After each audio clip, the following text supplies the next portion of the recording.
ತಾವೆಲ್ಲ ಪ್ರೇರಣೆ ಪಡ್ಕೊಳ್ಳೋದಕ್ಕೆ ಬೇಕಾದಷ್ಟು ಪುಸ್ತಕಗಳಿದ್ದಾವೆ. ಭೈರಪ್ಪನವರ ಕಾದಂಬರಿ ಆಗ್ಬೋದು, ತೇಜಸ್ವಿ ಅವರ ನಿಸರ್ಗ ಚಿತ್ರಣ ಆಗ್ಬೋದು, ಗುಂಡಪ್ಪನವರ ಬಾಳಿಗೊಂದು ನಂಬಿಕೆ. ತಾವು ಏನು ಓದಿದ್ರು ಗುಂಡಪ್ಪರ ಸಾಹಿತ್ಯ ಬಾಳಿಗೊಂದು ನಂಬಿಕೆ ಓದಿದ್ರೆ ಸಾಕು. ಅದ್ರ ಬಗ್ಗೆ ನಾನು ಮಾತಾಡಿದ್ದೆ. ಅದು ಎಷ್ಟರ ಮಟ್ಟಿಗೆ ಮುಟ್ಟುತ್ತೆ ಜನಕ್ಕೆ ಬಾಳಿಗೊಂದು ನಂಬಿಕೆ ಈಸ್ ಆ್ಯಕ್ಚುಲ್ ಡೈರೆಕ್ಟ್ರಿ. ಅದು how to live in life. ಬಾಳಿಗೊಂದು ನಂಬಿಕೆ, ಕಗ್ಗ, ಮಂಕುತಿಮ್ಮನ ಕಗ್ಗ, ಅಥವಾ ಅವರ ಜೀವನ ಧರ್ಮ ಯೋಗ, ಇವೆಲ್ಲಗಳನ್ನು ಬಾಳಿಗೆ ಪ್ರೇರಣೆ ಕೊಡುವಂಥದ್ದು.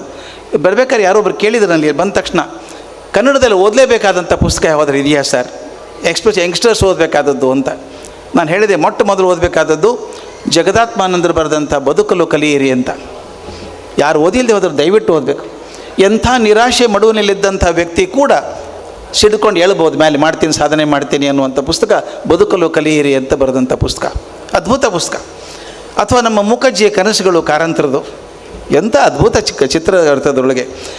ಬೇಂದ್ರೆಯವ್ರ ಹಾಡಿದೆಯಲ್ಲ, ಬೇಂದ್ರೆಯವ್ರ ಜೀವನನೇ ಅದ್ಭುತ. ಅದರೊಳಗೆ ಬಾರೋ ಸಾಧನ ಕೇರಿಗೆ, ಬಾರೋ ಸಾಧನ ಕೇರಿಗೆ ಹಾಡು ಚಂದ ಅಂತ ಗೊತ್ತು ಎಲ್ಲರಿಗೂ, ಯಾವಾಗ ಬರೆದದ್ದು ಅಂತ ಗೊತ್ತಾಗಬೇಕು.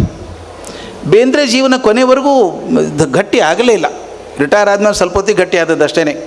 ನೌಕರಿ ಇಲ್ಲ, ಏನಿಲ್ಲ, ಜೈಲಿಗೆ ಹೋದದ್ದು. ಜೈಲಿಗೆ ಹೋಗಿ ಬಂದಮೇಲೆ ಕೆಲಸ ಇಲ್ಲ, ನಾಳೆ ಊಟ ಚಿಂತೆ ಇಲ್ಲ. ಯಾವುದೋ ಒಂದು ಗದಗಲ್ಲಿ ಒಂದು ಶಾಲೆ ಟೀಚರ್ ಪೋಸ್ಟ್ ಕೊಟ್ಟರು, ಹೆಡ್ ಮಾಸ್ಟರ್ ಪೋಸ್ಟ್ ಕೊಟ್ಟರು, ಅಂತೂ ನೌಕರಿ ಸಿಕ್ತು ಅಂತ ಪರಿವಾರ ಸಮೇತ ಹೋದರು.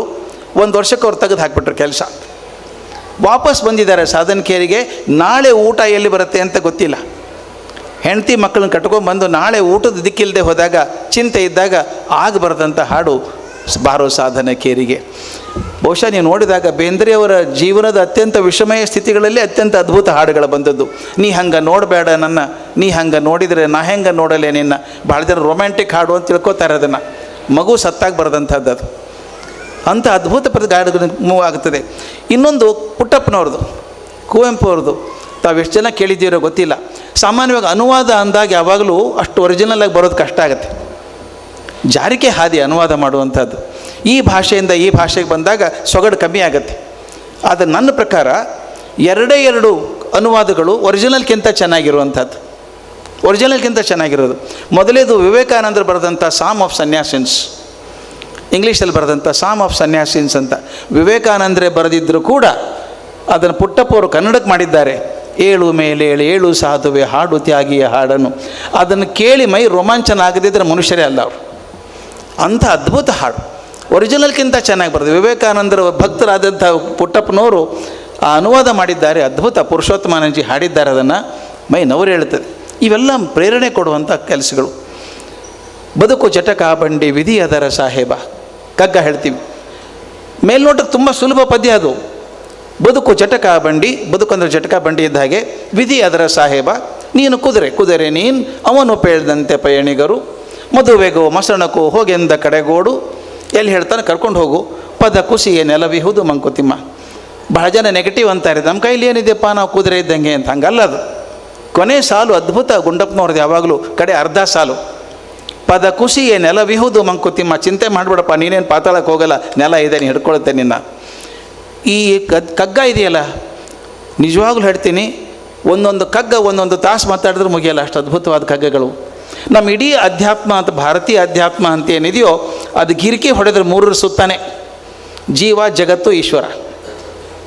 ಒಂದು ಜೀವ ಇದೆ, ಈ ಜಗತ್ತಿಗೆ ಬಂದಿದೆ, ಈ ಎರಡನ್ನೂ ಕಾಪಾಡುವಂಥ ಒಂದು ಶಕ್ತಿ ಈಶ್ವರ ಇದ್ದಾನೆ ಅಂತ. ಈ ಮೂರನ್ನೇ ಸೇರಿಸಿ ಇಡೀ ಭಾರತೀಯ ಅಧ್ಯಾತ್ಮ, ನೀವು ಉಪನಿಷತ್ತನ್ನಿ, ವೇದ ಅನ್ನಿ, ಬ್ರಹ್ಮಸೂತ್ರ ಅನ್ನಿ, ಇದ್ರ ಸುತ್ತಾನೇ ಇರುವಂಥದ್ದು.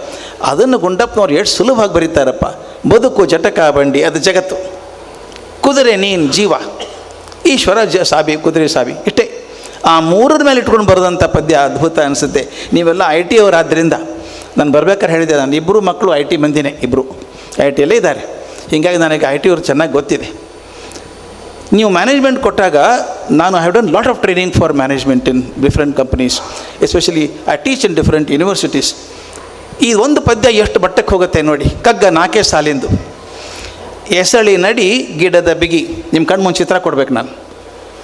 ಎಸಳಿ ನಡಿ ಗಿಡದ ಬಿಗಿ. ಎಸಳೊಂದು ಸಣ್ಣ ಸಸಿ, ಹೂವಿನ ಸಸಿ ಇದೆ ಒಂದು ಸಣ್ಣದು, ಮೇಲೆ ಒಂದು ಹೂವಾಗಿದೆ. ಚಿತ್ರ ಮಾಡ್ಕೊಳ್ಳಿ. ಸಣ್ಣ ಇಷ್ಟೇ, ಒಂದಿಷ್ಟಿದೆ, ಮೇಲೆ ಒಂದು ಹೂವಾಗಿದೆ, ನೆಲದಲ್ಲಿ ಗಟ್ಟಿ ಕೂತ್ಕೊಂಡಿದ್ದು, ಗಾಳಿ ಬಂದಾಗ ಓಲಾಡುತ್ತೆ. ಎಸಳಿ ನಡಿ ಗಿಡದ ಬಿಗಿ. ಮೇಲೆ ಗಾಳಿಯ ಸರಸ. ಕುಸುಮದ ಕ್ಷೇಮ ಆ ಬಿಗಿತ ಬಿಡುತೆಗಳಿಂದೆ. ಕುಶಲ ಸೌರಭವ ನಿರ್ಯತ್ನ ಪ್ರಯತ್ನದಿಂ ಪಸರಿಪ ನಯ ಸುಖವೋ ಮಂಕುತಿಮ್ಮ. ನಾವು 4 ಹಂತ ಹೇಳ್ತೀವಿ ಗ್ರೋಥೊಳಗೆ, ಎಷ್ಟು ಚೆಂದ ಇರ್ತದೆ. ಒಂದು ಸಸಿ ಇದೆ, ಕೆಳಗಡೆ ಗಟ್ಟಿ ಇದೆ, ಬೇರು ಮಣ್ಣು ಗಟ್ಟಿ ಹಿಡ್ಕೊಂಡಿದೆ. ಇದು ಗಟ್ಟಿ ಹಿಡ್ಕೊಳ್ದಿದ್ರೆ ಏನಾಗ್ತಿತ್ತು? ಬಿದ್ದು ಹೋಗ್ತಿತ್ತು, ಗಿಡ ಒಣಗಿ ಹೋಗೋದು. ಬೇರೆ ಹತ್ರ ಗಟ್ಟಿ ಇರಬೇಕು, ಮೇಲೆ ಗಟ್ಟಿ ಇರಬಾರ್ದು. ಮೇಲೆ ಗಾಳಿಯ ಸರಸ, ಕೆಳಗೆ ಗಟ್ಟಿ ಇದೆ, ಮೇಲೆ ಬಿಗಿತ ಇದೆ. ಕುಸುಮದ ಕ್ಷೇಮ ಆ ಬಿಗಿತ ಬಿಡುತೆಗಳಿಂದ. ಕೆಳಗಡೆ ಬಿಗಿ ಮತ್ತು ಮೇಲೆ ಇರೋದ್ರಿಂದ ಕುಸುಮ ಚೆನ್ನಾಗಿದೆ, ಹೂ ಚೆನ್ನಾಗಿದೆ. ಅದೇನು ಮಾಡುತ್ತೆ? ತನಗೆ ಗೊತ್ತಿಲ್ಲದ ಹಾಗೆ ತನ್ನ ಪರಿಮಳವನ್ನು ಬೀರ್ತದೆ ಎಲ್ಲ ಕಡೆನೂ. ಅದೆಷ್ಟು ಚೆನ್ನಾಗಿದೆ ನೋಡಿ. ಕುಶಲ ಸೌರಭವ ನಿರ್ಯತ್ನ ಸ್ವತಂತ್ರದಿಂ. ಇದು ಮಾಡಿ ನೆನೆಸಿಡ್ಬೇಕು. ಏನೂ ಪ್ರಯತ್ನ ಮಾಡಲ್ಲ ಹೂವು, ಅಪ್ರಯತ್ನವಾಗಿ ತನ್ನ ವಾಸನೆ ಕೊಡ್ತದೆ. ನಿಮ್ಮ ಮನೆಗೆ ತಂದು ಬಂದು ಮಲ್ಲಿಗೆ ಹೂವಿನ, ಮೈಸೂರು ಮಲ್ಲಿಗೆ ಹೂವಿನ ಹಾರ ತಂದು ಒಂದು ಕಡೆ ಹಾಕಿಬಿಡಿ ಮನೇಲಿ, ಇಡೀ ಕೋಣೆಯೆಲ್ಲ ಘಮ ಘಮ ಅಂತ ಇರ್ತದೆ. ಹೂವೇನು ಪ್ರಯತ್ನ ಮಾಡೋದಿಲ್ಲ, ಅದು ನಿರ್ಯತ್ನ ಪ್ರಯತ್ನದಿಂ ಪಸರಿಪ ನಯ ಸುಖವೋ ಮಂಕುತಿಮ್ಮ. ಇದನ್ನು ಹೆಂಗೆ ಹೇಳ್ತಾರೆ ಅಂದರೆ, ನಾವೆಲ್ಲ ನಮ್ಮ ಜೀವನ ಶುರು ಮಾಡಿದಾಗ ನಮಗೆ ಗೊತ್ತಿಲ್ಲ ಅಂತೂ ಗೊತ್ತಿಲ್ಲ. He who knows not he knows not he is a fool ಶನ್ಯಮ್ ಅಂತ. ಅವನು ಗೊತ್ತಿಲ್ಲ ಅಂತೂ ಗೊತ್ತಿಲ್ಲ. ನಾವು ಆ ಲೆವೆಲ್ ಇದೆಯೋ ಮೊದಲು. I am incompetent, I do not no that I am incompetent, I am unconsciously incompetent. ಮೊದಲೇ ಹಂತ ನಾವಿರೋದು. ಅನ್ಕಾನ್ಷಿಯಸ್ಲಿ ಇನ್ಕಾಂಪಿಟೆಂಟ್ ಮೊದಲೇ ಹಂತ. ಎರಡನೇ ಹಂತ ಸ್ವಲ್ಪ ಬದಲಾವಣೆ ಆದಮೇಲೆ ಸಾಧನೆ ಮಾಡ್ತೀನಿ. At least I am consciously incompetent. ನಾವು ನನಗೆ ಗೊತ್ತಿಲ್ಲ ಅಂತ ಗೊತ್ತಾಯಿತು. ಇನ್ನು ಮುಂದೆ ಪ್ರಯತ್ನ ಮಾಡಿ 20 ವರ್ಷ ಮಾಡಿದ ಮೇಲೆ I am consciously competent, I know. ಅದು ಫೈನಲ್ ಸ್ಟೇಜ್ ಅಲ್ಲ ಮನುಷ್ಯನಿಗೆ. ಇನ್ನೂ ಒಂದು ಹೆಜ್ಜೆ ಮುಂದೆ ಹೋಗಬೇಕು. You become unconsciously competent. You don't have to make any effort to become competent. ಇದನ್ನು ಹೇಳ್ತಾರೆ. ನಿರ್ಯತ್ನ ಸ್ವತಂತ್ರದಿಂ ಪಸರಿಪ ನಯ ಸುಖವೋ ಮಂಕುತಿಮ್ಮ. ಗುಂಡಪ್ಪನವ್ರು ಓದಿದ್ದು ಓನ್ಲಿ 7th ಸ್ಟ್ಯಾಂಡರ್ಡ್, ಬಟ್ ಬರೆದದ್ದು which can use for Harvard business ಸ್ಕೂಲಲ್ಲಿ ಪಾಠ ಮಾಡ್ಬೋದು ಇದನ್ನು. ಆ ಥರ ಹೇಳುವಂಥದ್ದು. ಅಂದರೆ ಒಂದು ಶಕ್ತಿ ಅಂಥದ್ದು ಇರುತ್ತೆ, ಅದ್ಭುತವಾದ ಪ್ರೇರಣೆ ಕೊಡೋದು, ಮಟ್ಟ ಹೋಗುವಂಥದ್ದು. ಇನ್ನೊಂದು ಮುಖ್ಯವಾಗಿ ಹೇಳಬೇಕಾದದ್ದು, ನಾನು ಭಾಷೆ ಬರೀಬೇಕಾದ್ರೆ ಓದಿದರೆ ಖುಷಿ ಆಗಬೇಕು. ಆಗಲೇ ನಮ್ಮ ಸ್ನೇಹಿತರು ಭಟ್ ಅವರು ಚೆನ್ನಾಗಿ ಹೇಳಿದರು. ಲಕ್ಷ್ಮೀಶನ್ ಪದ ಹೇಳಿದರು. ಎಲ್ಲ ನದಿಂದ ಶುರು ಆಗೋದು ಅಕ್ಷರ, ಬರೀ ನದಿಂದ ಶುರು ಆಗುವಂಥ ಪದಗಳು. ಹಾಗೆ ಕನ್ನಡದಲ್ಲಿ ಎಂತೆಂಥ ಪದಗಳಿದ್ದಾವೆ ಗೊತ್ತಾ? ನಾನು ಶಾಲೆಯಲ್ಲಿ ಓದ್ತಿರ್ಬೇಕಾದ್ರೆ ನಮ್ಮ ಮೇಷ್ಟ್ರಿದ್ರು ಒಬ್ಬರು, ವರದರಾಜ್ ಹೊಯ್ಲ್ಗೋಳ್ ಅಂತ ಮೇಷ್ಟ್ರು. ಕನ್ನಡ ತುಂಬ ನೀವು ಕೇಳಿರ್ಬೇಕು. ನಾರಾಯಣರಾವ್ ಹೊಯ್ಲ್ಗೋಳ್ ಉದಯವಾಗಲಿ ನಮ್ಮ ಚೆಲುವ ಕನ್ನಡ ನಾಡು ಬರೆದವರು, ಅವ್ರ ಅಣ್ಣನ ಮಗ ನಮ್ಮ ಮೇಷ್ಟ್ರವರು. ಕುಮಾರವ್ಯಾಸ ಭಾರತ ಪಾಠ ಮಾಡಬೇಕು ನಮಗೆ. ಒಂದು 8 ಪದ್ಯ ಇತ್ತು ನಮ್ಮ ಕುಮಾರವ್ಯಾಸ ಅಂತ. ಸಂದರ್ಭ ಏನು? ಧರ್ಮರಾಜ ದ್ಯೂತ ಆಡಿದ, ದ್ಯೂತ ಸೋತ, ರಾಜ್ಯ ಸೋತ, ಕೋಶ ಸೋತ, ತನ್ನ ತಮ್ಮಂದರನ್ನು ಸೋತ, ಕೊನೆ ತನ್ನೂ ಸೋತ, ಹೆಂಡತಿನೂ ಸೋತ. ಆಗ ದುರ್ಯೋಧನ ಹೇಳ್ತಾನೆ, ಕರ್ಣ ಹೇಳ್ತಾನೆ, ದ್ರೌಪದಿ ಈಗ ರಾಣಿ ಎಲ್ಲ ಎಳ್ಕೊಂಡು ಬಾಕೆನ್ನ ಅಂತ. ದುಶ್ಯಾಸನ ಎಳ್ಕೊಂಬರ್ತಾನೆ. ನಮ್ಮ ಮನೆಯಲ್ಲಿ, ನಮ್ಮ ಪರಂಪರೆಯಲ್ಲಿ ಮೈದುನ ಅಂದ್ರೆ ಮಗ ಇದ್ದ ಹಾಗೆ. ಈ ಚಂಡಾಲ ಮೈದುನ ಹೋಗಿ ಆ ದ್ರೌಪದಿನ ಎಳ್ಕೊಂಬರ್ತಾನೆ ಸಭೆಗೆ. ಬಂದು ಆಕೆ ಹೇಳ್ತಾಳೆ, ಇಷ್ಟೆಲ್ಲ ದೊಡ್ಡವರಿದ್ದೀರಿ ನೀವೆಲ್ಲರೂ, ತಿಳಿದವರಿದ್ದೀರಿ, ಭೀಷ್ಮ, ದ್ರೋಣ, ಅಶ್ವತ್ಥಾಮ, ಕೃಪಾಚಾರ್ಯ ಎಲ್ಲರೂ ಇದ್ದೀರಿ, ಒಂದು ಹೆಣ್ಣಿಗೆ ಮರ್ಯಾದೆ ಇಲ್ವಾ ಅಂತ ಬೇಡ್ಕೋತಾಳೆ. ಗಂಡಂದ್ರ ತಲೆ ಹಾಕಿ ಕೂತಿದ್ದಾರೆ. ಒಬ್ಬೊಬ್ಬಕ್ಕಿಂತ ಪವರ್ಫುಲ್ ಆದಂಥ ಗಂಡಂದ್ರು ತಲೆ ತೆಳಗೆ ಹಾಕೋ ಕೂತಾಗ ಏನು ಮಾಡ್ತಾಳೆ ಪಾಪಕ್ಕೆ? ಕೊನೆ ಕೃಷ್ಣನ ಮೊರೆ ಹೋಗ್ತಾಳೆ. ನಮಗೆಲ್ಲ ಕತೆ ಗೊತ್ತು. ಅಲ್ಲಿ ಒಂದು 8 ಪದ್ಯ ಇದೆ ಕುಮಾರವ್ಯಾಸಂದು. ಆ ಪದ್ಯವನ್ನು ಪಾಠ ಮಾಡಬೇಕು ಮೇಷ್ಟ್ರು.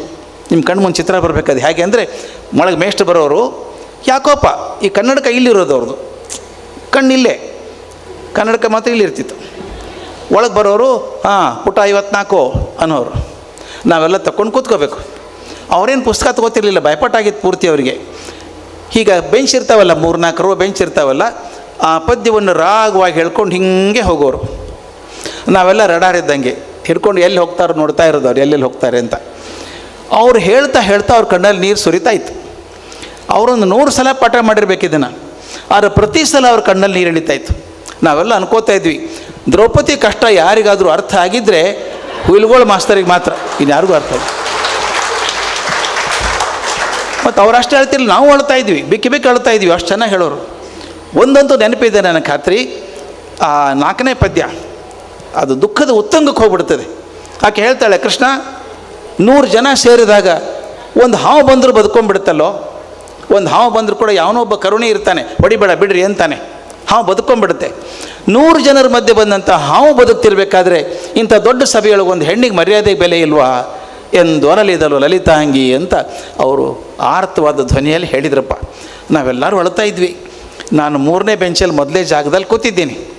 ದುಃಖ ತಡ್ಕೊಳ್ಳೋಕ್ಕಾಗಲಿಲ್ಲ, ಬಿಕ್ಕಿಬಿಟ್ಟೆ ಅಂದೆ. ಅಂದ ತಕ್ಷಣ ಎಲ್ಲೋ ನೋಡ್ತಿದ್ರಲ್ಲ ಮೇಷ್ಟ್ರು, ಟಕ್ ಅಂತ ತಿರುಗಿ ನಾನು ನೋಡಿಬಿಟ್ರು. ನನ್ನ ಮಂಜುಗಟ್ಟಿದ ಕಣ್ಣು ಅವ್ರ ಮಂಜುಗಟ್ಟು ಕಣ್ಣು ಸಿಕ್ಕಾಕೊಂಡ್ಬಿಡ್ತು, ಬಿಡಿಸ್ಕೊಳ್ಳೋಕ್ಕೆ ಆಗಲ್ಲ. ದಯವಿಟ್ಟು ಹೇಳ್ತೀನಿ ಕೇಳಿ. ದುಃಖ ಆಯ್ತೇನೋ ಅಂದರು. ಹೌದು ಅನ್ನೋಕ್ಕೂ ಆಗ್ತಾಯಿಲ್ಲ ನನಗೆ.